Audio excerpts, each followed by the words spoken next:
Alors aujourd'hui on va parler de la méthode Power Bar, c'est-à-dire deux setups que tu peux prendre ou éviter de prendre. Le premier, on va prendre l'exemple d'hier. Hier on avait un setup ultra propre. Si tu regardes les 7 dernières bougies, en fait la méthode est simple, c'est tu regardes environ les 7 dernières bougies qui créent une sorte de range. On démarre depuis la moyenne mobile 20, on a une belle bougie ici, notamment celle-là elle faisait 0,22, on se met en 2 minutes sur le Nasdaq. Et si effectivement on a bien cassé le range, et surtout on était au plus bas du pré-marché, qui était ici, on avait cassé le range des 7 dernières bougies, on avait cassé le plus bas du pré-marché, on avait démarré depuis la moyenne mobile 20, pour moi c'est le trade entre guillemets A+ idéal, sur lequel presque tu pourrais bourriner, mais malheureusement comme tu le vois, hop, il a été perdant, en fait on est reparti immédiatement en sens inverse, on a chopé le stop loss. Par contre ce qui se passe c'est que j'avais identifié que quand tu as une grosse bougie comme ça qui fait au minimum 0,15% de taille de corps, donc là pour le coup elle fait 0,22, quand tu as un trade perdant, tu peux re-rentrer dans ce trade si jamais on redescend à nouveau au même niveau. Parce qu'en fait, l'impulsion a été tellement violente vers le bas que malheureusement, si on s'est fait choper le stop loss et qu'on repart à nouveau dans le même sens, il y a de fortes probabilités que oui, tu puisses atteindre un bon TP. Donc si je te fais un peu le scénario que l'on a fait hier d'ailleurs pendant le live, on est rentré ici à l'ouverture, on s'est fait bananer, trade perdant, pas grave, ça fait partie du lot, même si, comme je te le dis, le setup était idéal. On avait bien cassé le range précédent en pré-marché, on avait cassé le plus bas du pré-marché, on avait démarré depuis la moyenne mobile 20, le setup vraiment super clean, mais malheureusement, hop, banané. Ce que j'ai fait par contre, moi, j'ai reposé en fait un ordre avec simplement un lot sur le Nasdaq pour aller plus bas. Donc ma règle de base, c'est que si par exemple, sur le premier trade, je me fais bananer, donc j'ai un trade perdant, là j'avais mis 2 lots pour le coup, donc une perte aux alentours de 100, je crois que c'était aux alentours de 160 $ hier.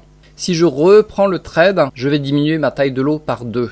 Donc là, je suis rentré ici. Dans ces cas-là, quand j'ai eu un premier trade perdant, même si la bougie est balèze, en fait, je vais mettre le stop loss ici au niveau de l'ouverture de la bougie. Si je te le décale un peu, ce sera plus pratique à voir. Donc quand je fais la revanche entre guillemets, je vais poser mon ordre de vente ici, je vais mettre le stop loss carrément à l'ouverture de la bougie par mesure de sécurité, donc pas un tiers mais au niveau de l'ouverture, et ensuite éventuellement on va viser carrément le TP de 1,65 que l'on aura atteint ici. Donc voilà pour la première règle. Pour rappel, quand tu as un trade perdant avec une magnifique bougie vraiment balèze de 0,15 voire plus, et que tu te fais bananer avec un stop loss, éventuellement tu peux reposer moitié des positions ici. Par contre là, le stop loss sera à l'ouverture de la bougie et tu vas viser un risque récompense aux alentours de 1,65.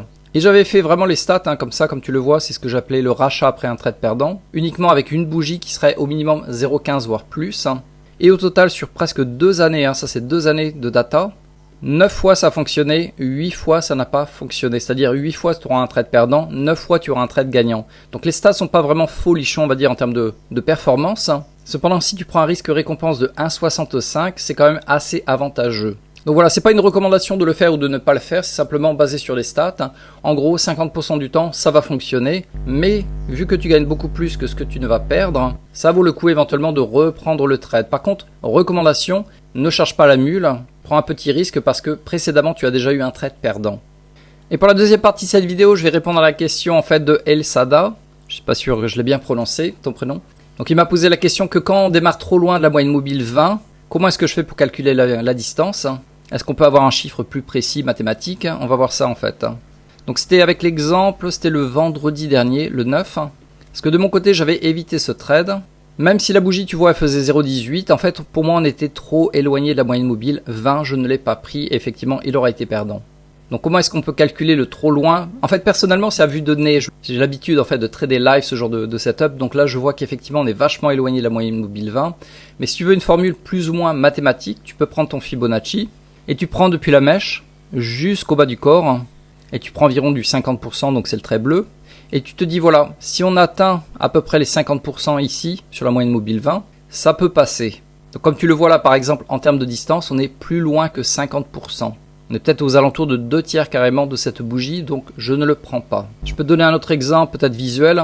Si par exemple, ça avait été cette bougie en question là, tu reprends ton Fibonacci, tu prends depuis l'antenne jusqu'à la fermeture, tu prends pas l'antenne suivante, parce que des fois tu auras une antenne éventuellement qui démarre depuis la moyenne mobile 20, et à nouveau, hop, tu le remontes, donc depuis l'antenne ici, et là tu vois que effectivement on a moins que 50% de distance, donc là c'est valide.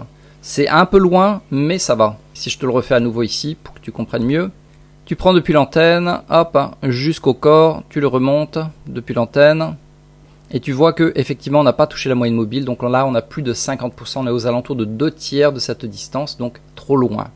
Et pareil, tout à l'heure je t'avais parlé du rachat, c'est-à-dire que là si par exemple ton trade il a été perdant, mais effectivement on est trop loin de la moyenne mobile, je ne ferai pas de rachat, c'est-à-dire que je ne vais pas tenter en fait de reprendre un trade ici. Même si pour le coup d'ailleurs au passage, je pense qu'il aurait été neutre.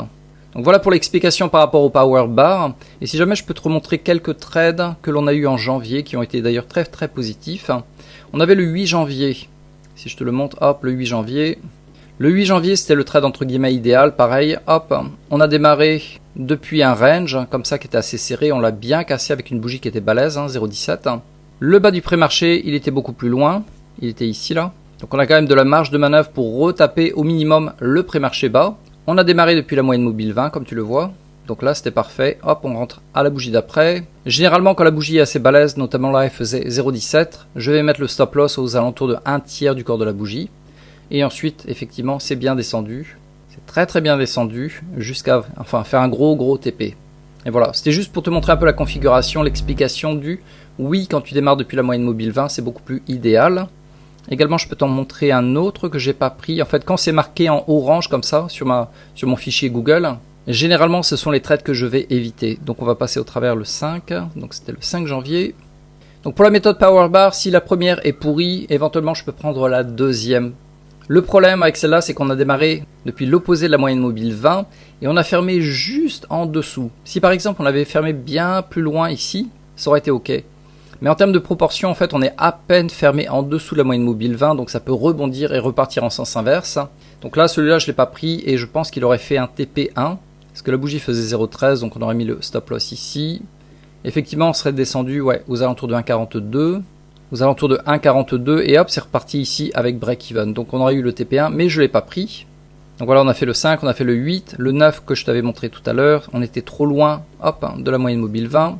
Donc voilà, la bougie était magnifique, mais en fait on était déjà en forte descente, éloigné de la moyenne mobile 20, donc à éviter. Ensuite on avait le 12 janvier.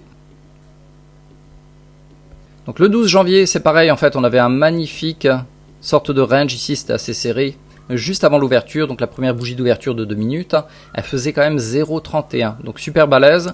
On a démarré où? On a démarré depuis la moyenne mobile 20, donc là tu n'as même pas besoin de calculer la distance, c'était clair et net. Dans ces cas-là, en fait, on va mettre le stop loss aux alentours de 1/3 de la bougie. Et pour être plus précis, en général, moi, je vais le mettre à 1/3 moins 1 point. Donc, je te le répète, 1/3 moins 1 point. Et pour ça, j'utilise normalement le Fibonacci.